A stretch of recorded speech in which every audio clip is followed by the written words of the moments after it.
Silakan Mbak. Sebentar ya, saya ambilkan dulu.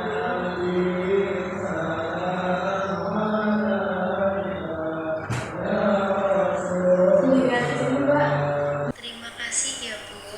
Kebetulan saya dari perjalanan jauh Bu. Oh iya kah? Dari mana Mbak? Saya dari Pemalang langsung ke sini Bu.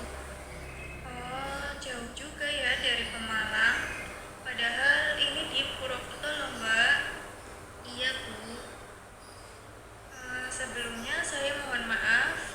Ini dengan Mbak siapa ya? Perkenalkan Bu, nama saya Rizka Ibnu Asyifa. Oh senang bertemu denganmu. Saya Bu Devi. Mbak bisa panggil dengan sebutan Ibu atau Mbak biar bisa lebih akrab. Biasanya juga dipanggil Mbak sih. Saya panggil Bu aja deh. Boleh ya Bu? Iya boleh dong, nggak apa-apa. Sepertinya Mbak butuh bantuan saya sehingga Mbak datang ke sini. Iya Bu, saya dapat rekomendasi dari teman saya untuk datang ke Ibu. Saya kan lagi ada masalah ya Bu. Siapa tahu dengan saya datang ke Ibu, bercerita dengan Ibu dapat solusi atas permasalahan saya. Berarti Mbak sudah paham ya datang ke saya itu untuk apa? Iya Bu. Jadi gini Mbak, sebelum kita masuk di proses konseling ini, saya akan menjelaskan dulu sifat dan proses konseling itu seperti apa. Sebelumnya saya juga berterima kasih kepada Mbak Rizka telah mendatangi saya. Jadi di sini pada awalnya saya akan mendengar secara sama cerita dari Mbak Rizka. Dengan begitu kita akan mengevaluasi masalah yang Mbak alami. Baik Bu. Nah, di dalam proses konseling ini sudah pasti terjaga kerahasiaannya. Jadi Mbak Rizka tidak perlu khawatir lagi ya Mbak. Kemudian untuk waktu yang saya berikan itu biasanya 30 sampai 40 menit dalam setiap kali pertemuan. Bagaimana Mbak? Oh iya, paham Bu. Nampaknya Mbak Rizka sedang merasa gelisah, sedang merasa ada masalah apa Mbak? Jadi begini Bu, saya kan mahasiswa semester akhir, tapi saya tidak bisa konsentrasi mengerjakan skripsi. Pikiran saya terpecah belah banyak dari berbagai permasalahan, jadi saya tidak bisa fokus Bu. Tidak bisa fokus seperti apa ya yang Mbak Rizka maksud? Saya tidak bisa fokus mengerjakan skripsi, sedangkan deadline yang sudah di depan mata, saya lebih fokus ke masalah saya Bu. Tidak fokus seperti apa yang Mbak Rizka maksudkan itu Mbak? Saya tidak bisa konsentrasi Bu. Oh, jadi konsentrasinya kurang ya Mbak? Konsentrasinya sering terpecah begitu? Iya Bu. Bisa Anda jelaskan lebih jauh perihal permasalahan yang Anda alami selama ini Mbak? Jadi permasalahan saya ini dengan laki-laki Bu. Oh, kalau boleh tahu permasalahan seperti apa dengan laki-laki itu sehingga membuat Anda kehilangan fokus seperti ini Mbak? Dia menghancurkan hidup kakak saya. Dia meninggalkan kakak saya ketika kakak saya sedang hamil tua Bu. Apakah laki-laki itu suami kakak Anda? Iya Bu, betul. Lalu tadi kan Anda mengatakan bahwa suami kakak Anda meninggal Anda ya. Berarti sekarang dia tidak lagi berada di rumah. Iya Bu, dia sudah sebulanan ini meninggalkan kakak saya. Sedangkan saya merasa kasihan dengan kakak saya. Selama sebulan ini dia mengurung diri di kamar dan tidak mau berbicara dengan saya. Saya merasa kasihan Bu dengan keadaannya dan janinnya. Saya tahu kok Mbak apa yang Mbak rasakan. Nampaknya Mbak juga sangat sayang ya sama kakaknya. Iya Bu, dia satu-satunya yang saya miliki sekarang.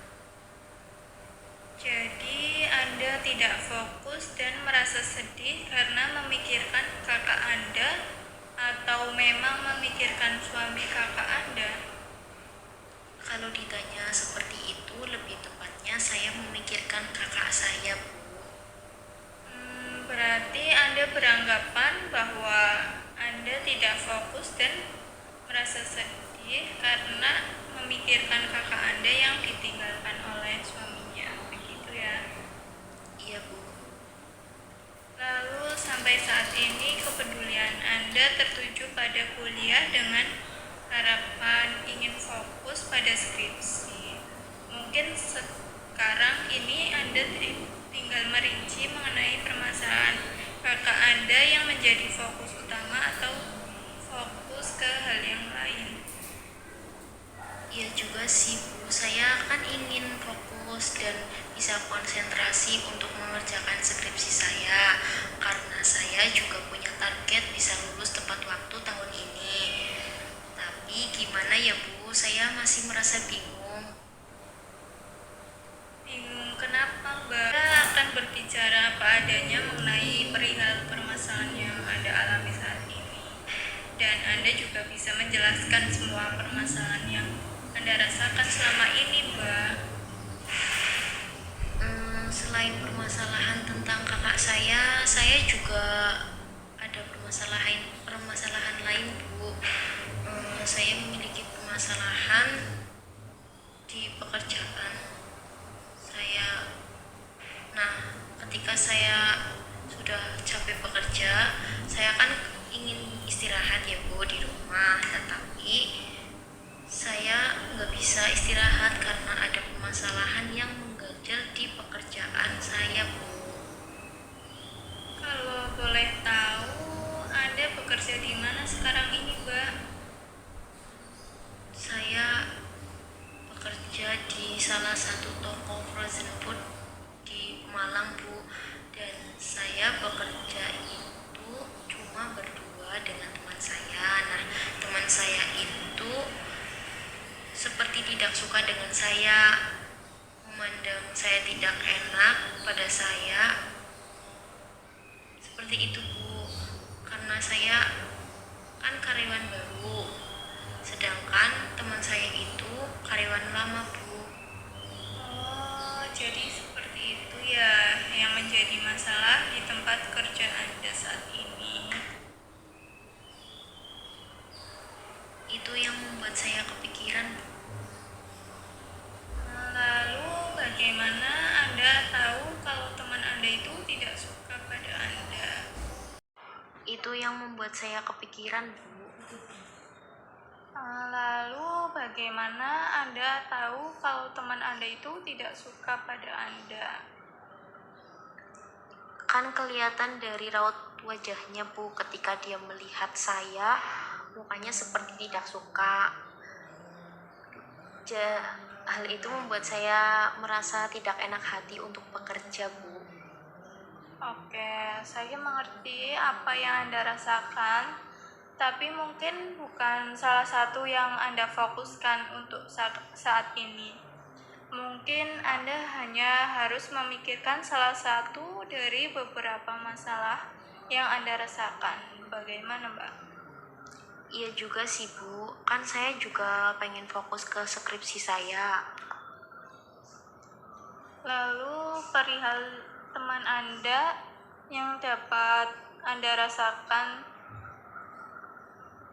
itu berdampak pada kinerja Anda atau tidak ya?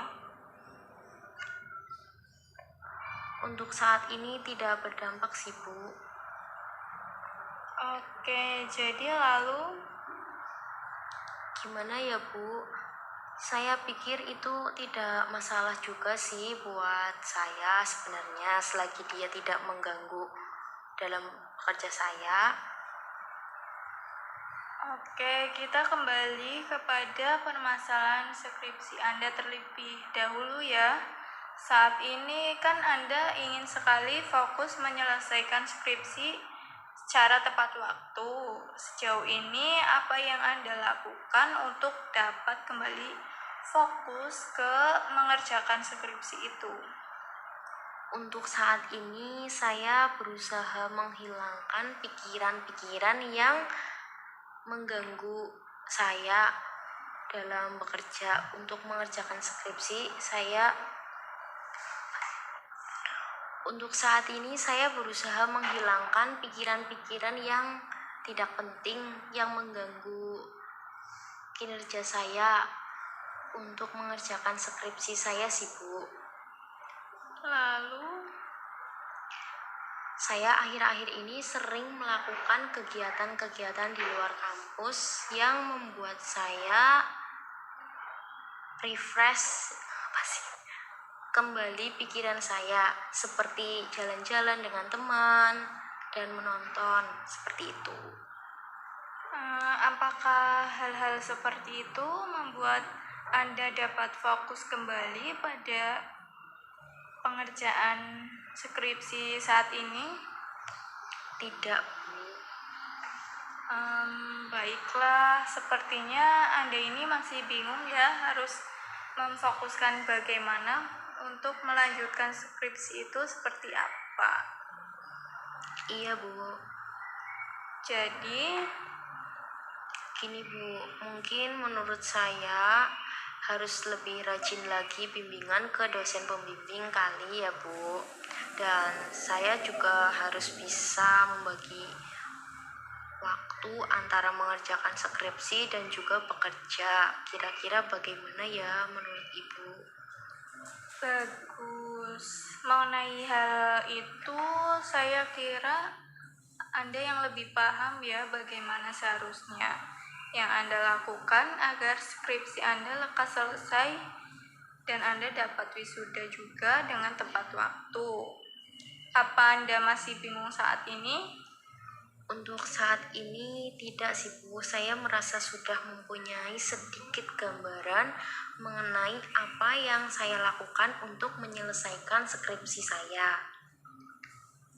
Bagus kalau begitu. Apa rencana Anda selanjutnya untuk pengerjaan skripsi Anda? Mungkin saya akan membuat jadwal mengenai tugas apa saja yang akan saya kerjakan, begitu juga dengan skripsi saya.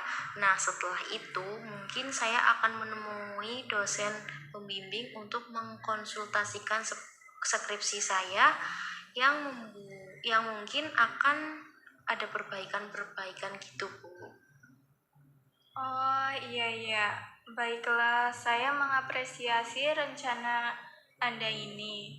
Setelah kita berdiskusi bagaimana perasaan Anda saat ini, Mbak Rizka? Untuk saat ini saya merasa jauh lebih tenang dan lega karena ada seseorang yang mau mendengarkan cerita saya, Bu. Baik, bisa kita simpulkan ya pembicaraan kita hari ini.